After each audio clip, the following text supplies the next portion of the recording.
గ్రామాల సర్పంచులు అధికారులతో సమన్వయం చేసుకుని సమస్యలను పరిష్కరించాలని Nalgonda market committee chairman Jukuri Ramesh అన్నారు. మంత్రి కోమటిరెడ్డి వెంకటరెడ్డి సహకారంతో మండలంలో ఉన్న సమస్యలను తమ దృష్టికి తీసుకొస్తే పరిష్కరించడానికి కృషి చేస్తామని పేర్కొన్నారు.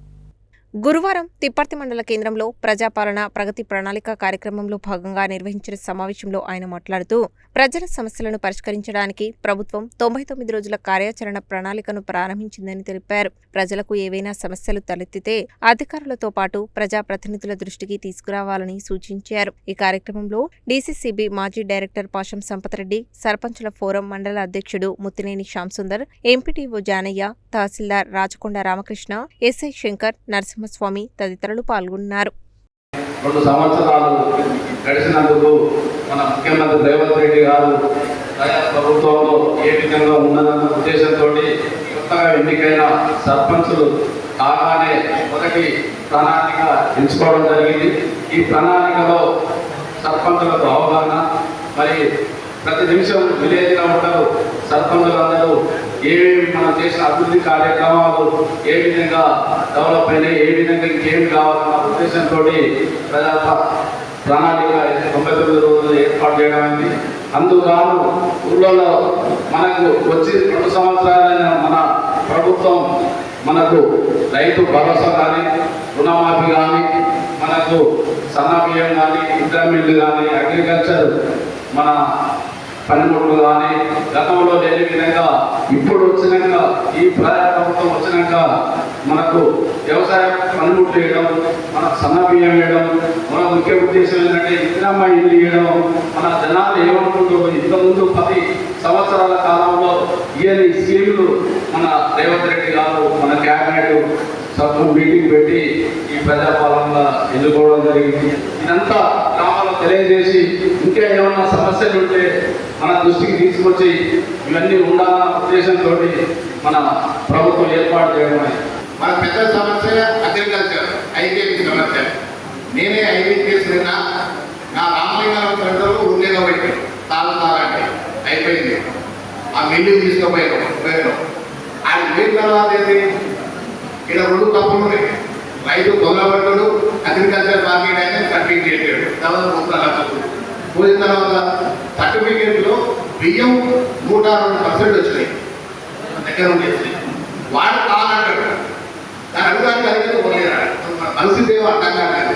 ఫస్ట్ ఒక మండల లెవెల్లో కంప్లైంట్ అయ్యింది, 2 మిల్లర్లు తిరుగుదాం, ఒక సంటలు తిరుగుదాం. దాని పెద్ద సమస్య ఏంటంటే ప్రభుత్వానికి కానీ ఉండే లీడర్లకు కానీ పెట్టుకోవడానికి అవకాశాలు ఉన్నాయి. ఆ విషయాన్ని కూడా మీరు గుర్తించి, ఎందుకంటే తాలూకు మన వాస్తవమే.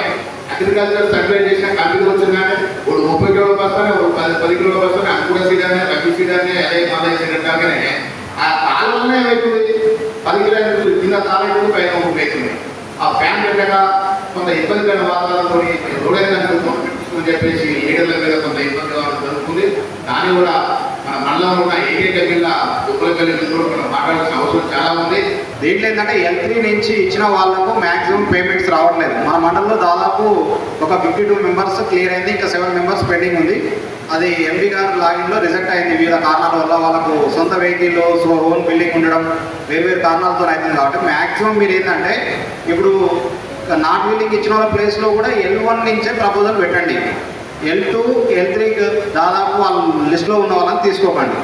బిల్లుల విషయంలో చాలా ప్రాబ్లం అవుతుంది. తిరుపతిలో కూడా 7 మెంబర్స్కు ఎండీ లాగిన్లో పేమెంట్ రిజెక్ట్ అయింది. అక్కడ కూడా ఇబ్బందులు అవుతున్నాయి, క్లియర్ అవుతలేదు. కాబట్టి గౌరవ సర్పంచ్లు ఎవరు కూడా L2, L3 లిస్టులో ఉన్న ఇందిరమ్మ ఇళ్ళ లిస్టులో ఉన్న వాళ్ళని ఎట్టి పరిస్థితుల్లో శాంక్షన్ కోసం పంపొద్దు. L1లో ఉన్న వాళ్ళని మాత్రమే, ఎవరైతే పేదవాళ్ళలో వాళ్ళని పంపండి. ఇంకొకటి, మన సర్పంచుల ఫోరం ప్రెసిడెంట్ గారు చెప్పినట్టు NRES వర్క్లకు సంబంధించి 20 క్యాప్ ఉండడం వల్ల చాలా గ్రామాల్లో కొన్ని వర్కులు ఆగిపోయింది వాస్తవమే. అది ఏఈ గారితో మాట్లాడి ఎప్పటికప్పుడు మానిటరింగ్ చేస్తూ ఈసీ గారు అన్ని క్లియర్ చేశారు. ఇంకా సర్పంచులు చేసే వర్కులు ఎక్కడైనా పెండింగ్ ఉంటే ఇమీడియట్లీ మీరు ఏఈ గారితో మాట్లాడాలి, కానీ నాతో డైరెక్ట్ మాట్లాడితే 1 or 2 డేస్లో 20 క్యాప్ ఇష్యూ కూడా క్లియర్ చేస్తాం. ఎవరికైనా 20 క్యాప్ ఇష్యూ ఉంటే మీరు ఏఈ గారి దృష్టికి తీసుకురండి. తీసుకొస్తే ఎమ్మటే ఈసీ గారితో మాట్లాడి క్లియర్ చేస్తాం. 99.9% అయిపోయింది. అయితే స్టార్టింగ్లో మన ప్రెసిడెంట్ గారు చెప్పినట్టు స్టార్టింగ్లో కొంతవరకు ప్రాబ్లం ఉంది. కొంత ప్రాబ్లం ఉండడం వల్ల ఏసీ గారిని ఏఈ గారిని కోఆర్డినేట్ చేయడం జరిగింది. దాదాపు క్లియర్ చేశాం. ఇంకా ఎక్కడైనా మిగిలిపోయి ఉంటే మా దృష్టికి డైరెక్ట్ నాకు కానీ ఫోన్ చేయండి, లేదంటే ఏఈ గారి దృష్టికి తీసుకొచ్చినా కానీ అది 1 or 2 daysలో క్లియర్ చేసి అన్ని వర్కులు గ్రౌండ్ అయ్యే విధంగా చూస్తాం. ఏఈ గారు కూడా ఎక్కడన్నా ఎన్ఆర్ఈఎస్ వర్కులు శాంక్షన్ అయ్యి ల్యాండ్ డిస్ప్యూట్ ఉన్నా, ల్యాండ్ లేకపోయినా నాకు చెప్పండి, నేను సర్పంచ్ గారితో మాట్లాడి క్లియర్ చేయిస్తాను.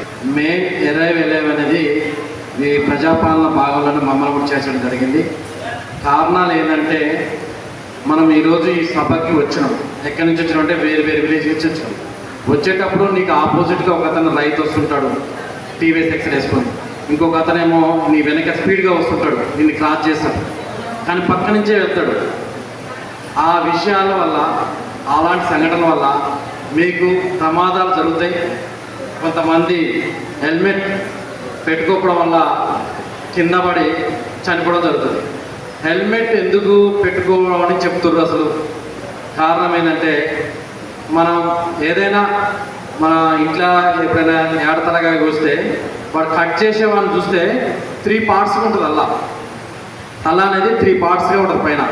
జస్ట్ ఇట్లా కట్ చేసినప్పుడు మనం ఎమ్మటే అది బ్రేక్ అవుతుంటుంది. ఒకటి సపరేట్ వస్తుంటుంది, ఇంకోటి సపరేట్ వస్తుంది, ఇంకోటి సపరేట్. అదేవిధంగా మనం రోడ్డు మీద పోతున్నప్పుడు మనం కింద పడతాం. కింద పడగానే ఎమ్మటే స్కల్ ఏమవుతుంది, 3 partsగా డివైడ్ అయ్యి ఎమ్మటే హెడ్ ఇంజరీ ఎమ్మటే వచ్చేస్తుంది. ఏమంటారు పెద్ద మనుషులు ఏమంటారు, ఇతను కింద పడ్డాడు, చెవులోంచి రక్తం వచ్చింది, ముక్కులోంచి రక్తం వస్తుంది, ఇతను చచ్చిపోతాడు అని క్లియర్గా చెప్పేస్తారు. వాళ్ళు ఎట్లా చెప్పగలుగుతారు? వాళ్ళు జస్ట్ తల పలిగింది, తల పగలతోని చెవులోంచి రక్తం కాదు, దాని ద్వారా చనిపోతాడని చెప్తారు. అదే మనకి ఆ హెల్మెట్ కానీ ఉంటే అది ఛాన్సెస్ చాలా తక్కువ.